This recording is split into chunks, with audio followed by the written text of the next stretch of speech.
Waffle day అనేది Sweden, Norway మరియు డెన్మార్క్లో మార్చి 25న జరుపుకునే ఒక సాంప్రదాయం. ఇది కూడా అన్నం యొక్క పండుగ.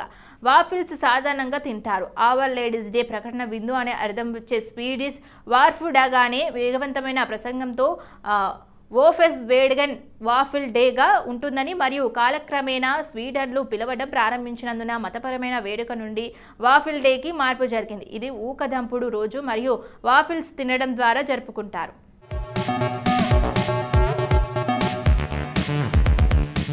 నార్మన్ ఎన్నోస్ బోల్డాగ్ హరిత విప్లవ పితామహుడు, నోబెల్ శాంతి బహుమతి గ్రహీత.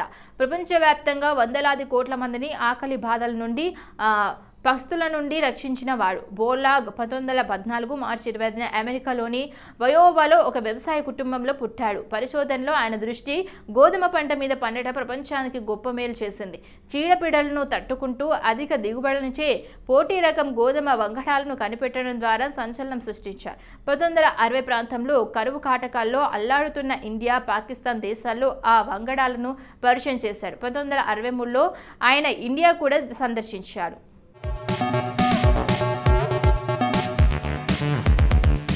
పి షణ్ముగం మాజీ పుదుచ్చేరి ముఖ్యమంత్రి. అతను 2000 మార్చి 22 నుండి 2001 అక్టోబర్ 20 వరకు 6 నెలలు చొప్పున 2 పర్యాయాలు 1 సంవత్సరం పాటు 11వ శాసనసభకు ముఖ్యమంత్రిగా ఉన్నాడు. 1980 నుంచి 3 సార్లు పుదుచ్చేరి నుండి పార్లమెంటుకు ఎన్నికయ్యాడు.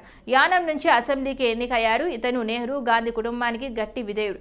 అతడు 1950 నుండి రాజకీయాల్లో ఉన్నారు. 1969, 1973 మధ్య డిఎంకే ప్రభుత్వాన్ని ఏర్పాటు చేసినప్పుడు ప్రతిపక్ష నాయకుడిగా పనిచేశాడు. పుదుచ్చేరి ప్రదేశ్ కాంగ్రెస్ కమిటీ అధ్యక్షుడిగా కూడా పనిచేశాడు. పి షణ్ముగం 1927 మార్చి 20న జన్మించారు.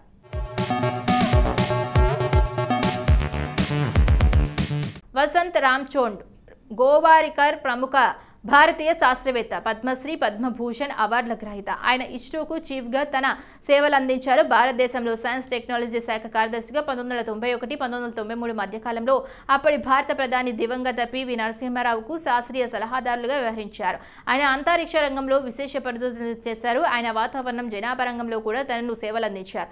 ఆయన పూణేలో ఒక బ్రాహ్మణ కుటుంబంలో మార్చి 25న 1933న జన్మించారు.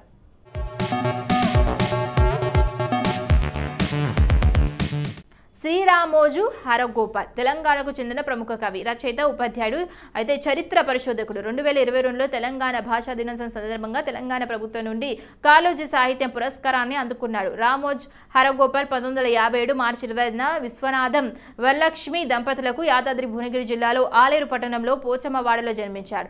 హరగోపాల్ తండ్రి విశ్వనాథం కవి, సాహిత్యవేత్త. తన తండ్రి సూచి స్ఫూర్తి పొందడంతో పాటు విద్యార్థిగా ఉన్నప్పుడే తిరునగిరి రామానుజయ్య దగ్గర వచన కవిత్వంతో మేలుకలు నేర్చుకున్నారు.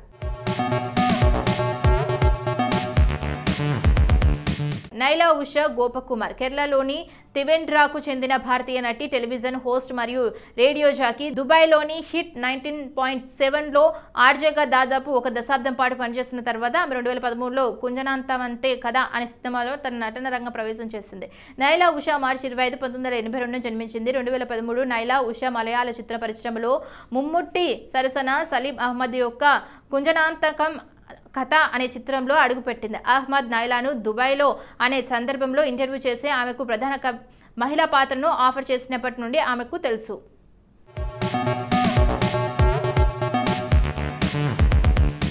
యోగరాజ్ సింగ్ ఒక భారతీయ నటుడు మరియు మాజీ క్రికెటర్. తనకు కుడి చేతి ఫాస్ట్ మీడియం బౌలర్గా భారతదేశం ఒక టెస్ట్ మరియు 6 వన్డేలో ఆడాడు. న్యూజిలాండ్పై వెల్లింగ్టన్తో అతని తొలి టెస్టులో భారత్ 62 పరుగుల తేడాతో ఓడిపోయింది. గాయంతో అతని కెరీర్ ముగిసిన తర్వాత అతను పంజాబీ సినిమా మరియు హిందీ సినిమాలో ప్రవేశించాడు. అతని కుమారుడు యువరాజ్ సింగ్ 2000 నుండి 2019 వరకు భారత క్రికెట్ జట్టులో సభ్యుడు. యోగరాజ్ పంజాబ్లోని లుధియానా జిల్లాలో దోహారా పక్కనే ఉన్న కచన్ గ్రామానికి చెందినవాడు. అతను తీన్ తాయ్ భాయ్ సింగ్, ఈజ్ బింగ్లు మరియు భాగ్ మిల్కా బాగ్ వంటి బాలీవుడ్ సినిమాల్లో పనిచేశాడు. యోగరాజ్ సింగ్ మార్చి 25, 1958న కునిచ్చే, లుధియానా, పంజాబ్లో జన్మించారు.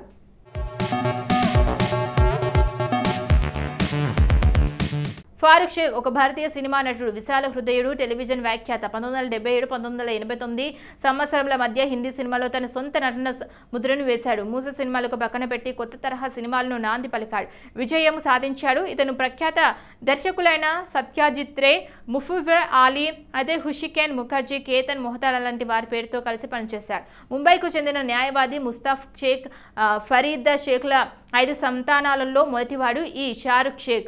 గుజరాత్ యొక్క బరోడా జిల్లాలోని ఆమ్రోలీలో 1948 మార్చి 25న జన్మించారు.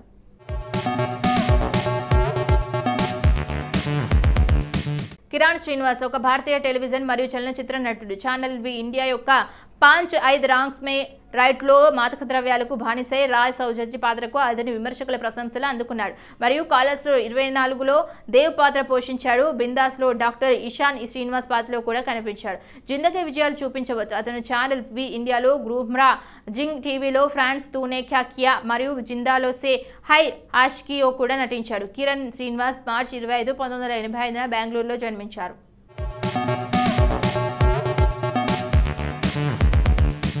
అశోక్ దిండా ఒక మాజీ భారతీయ క్రికెటర్ మరియు 2021 నాటిన శాసనసభ సభ్యుడు. దిండా భారతీయ జనతా పార్టీ సభ్యుడిగా మరియు మోయినా నియోజకవర్గానికి ప్రాతినిధ్యం వహిస్తున్నారు. అతను రంజీ ట్రోఫీలో బెంగాల్ మరియు గోవా తరపున క్రికెట్ ఆడాడు మరియు వివిధ రకాల ఇండియన్ ప్రిలిమ్స్ లీగ్ జట్ల కోసం ఆడాడు.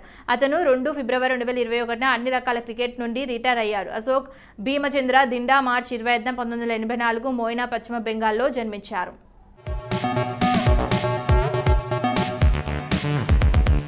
ఉషా మోహిత భారతదేశానికి చెందిన గాంధేయవాది స్వతంత్ర సమరయోధురాలు. క్విట్ ఇండియా ఉద్యమం సమయంలో 1942 సంవత్సరంలో కాంగ్రెస్ రేడియో నిర్వహించినందున ఈమె జనసాధారణ పొందింది. 1998లో భారత ప్రభుత్వం ఈమెకు 2వ అత్యున్నత పౌర పురస్కారం పద్మవిభూషణ్ను అందజేసింది. ఉషా మోహిత గుజరాత్ రాష్ట్రం సూరత్ సమీపంలోని సారత్ గ్రామంలో 1920 మార్చి 25న జన్మించింది. ఈమె 5 సంవత్సరాల వయసులో ఉన్నప్పుడు మొదటిసారి అహ్మదాబాద్లో గాంధీజీ కలిసి ఆ తర్వాత కొంతకాలానికి గాంధీ స్థాపించిన ఒక ఆశ్రమంలో జరిగిన కార్యక్రమంలో ఉషా చురుగ్గా పాల్గొంది.